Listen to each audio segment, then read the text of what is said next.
নমস্কার, পল্লীবার্তা থেকে প্রদীপ কুমার বিশ্বাস বলছি।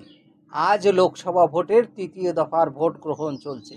সারা দেশে 93টি আসনে ভোট গ্রহণ চলছে। আসলে 94টি আসনে ভোট গ্রহণ হওয়ার কথা থাকলেও বিজেপি সুরাট আসনটি বিনা প্রতিদ্বন্দ্বিতায় জিতে যাওয়ার ফলে 93টি আসনে ভোট গ্রহণ চলছে। পশ্চিমবঙ্গে 4টি আসনে ভোট গ্রহণ চলছে। এই 4টি আসন হলো মালদহ উত্তর, মালদহ দক্ষিণ, জঙ্গিপুর এবং মুর্শিদাবাদ। কিছু ছিটপুট ঘটনা ছাড়া ভোটদান এক প্রকার শান্তিপূর্ণভাবেই চলছে। সোমবার থেকে পিছিয়ে আজ মঙ্গলবার এসএসসি মামলার শুনানি সুপ্রিম কোর্টে।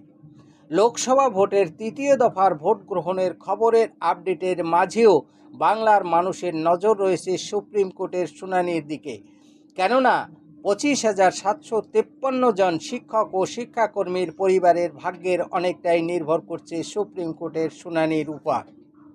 আজ তৃতীয় দফার ভোট গ্রহণ। প্রথম দুটি পর্বে তুলনামূলক কম ভোটদান, হিন্দু মুসলমান বিভাজনের রাজনীতি, নির্বাচন কমিশনের প্রতি পক্ষপাতিত্বের অভিযোগ খবরের শিরোনামে জুড়ে থাকলেও তৃতীয় দফার ভোট গ্রহণের পর অর্ধেকেরও বেশি আসনে ভোট গ্রহণের পর দেশের নির্বাচনী রাজনীতি কোন দিকে মোড় নেয় সেদিকে সকলে তাকিয়ে রয়েছে।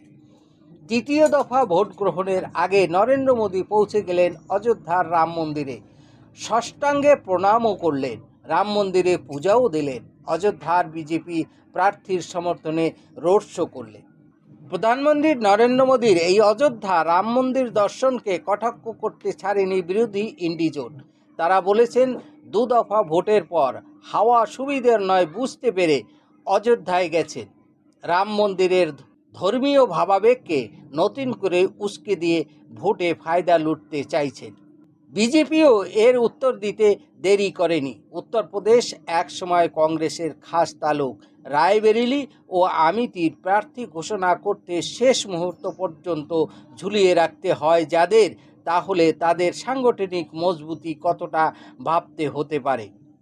পশ্চিমবঙ্গে সন্দেশখালিতে নারী নির্যাতনের যে ঝড় উঠেছিল তাতে যুক্ত হয়েছে একটি নতুন স্টিং অপারেশন এবং রাজ্যপাল সিবি আনন্দ বোসের বিরুদ্ধে শ্লীলতাহানির অভিযোগে রাজ্য রাজনীতি এখন তোলপাড়।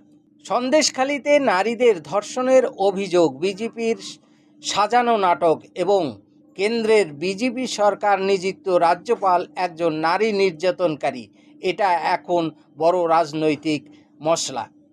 ক্ষমতাশীল দল একে হাতিয়ার করবে না তা কি কখনো হয়? এমনই একটা রাজনৈতিক ঘটনাবহুল পটভূমিতে তৃতীয় দফার ভোট গ্রহণ। ভাগ্য নির্ধারিত হবে 1351 জন প্রার্থী। তার মধ্যে উল্লেখযোগ্য প্রার্থীরা হলেন অমিত শাহ, কেন্দ্রীয় স্বরাষ্ট্রমন্ত্রী। তিনি গুজরাটের গান্ধীনগর থেকে প্রতিদ্বন্দ্বিতা করছেন। মধ্যপ্রদেশের গুনা কেন্দ্র থেকে লড়ছেন কেন্দ্রীয় মন্ত্রী জ্যোতিরাদিত্য সিন্ধিয়া। মধ্যপ্রদেশের প্রাক্তন মুখ্যমন্ত্রী শিবরাজ সিং চৌহান লড়ছেন বিদিশা থেকে।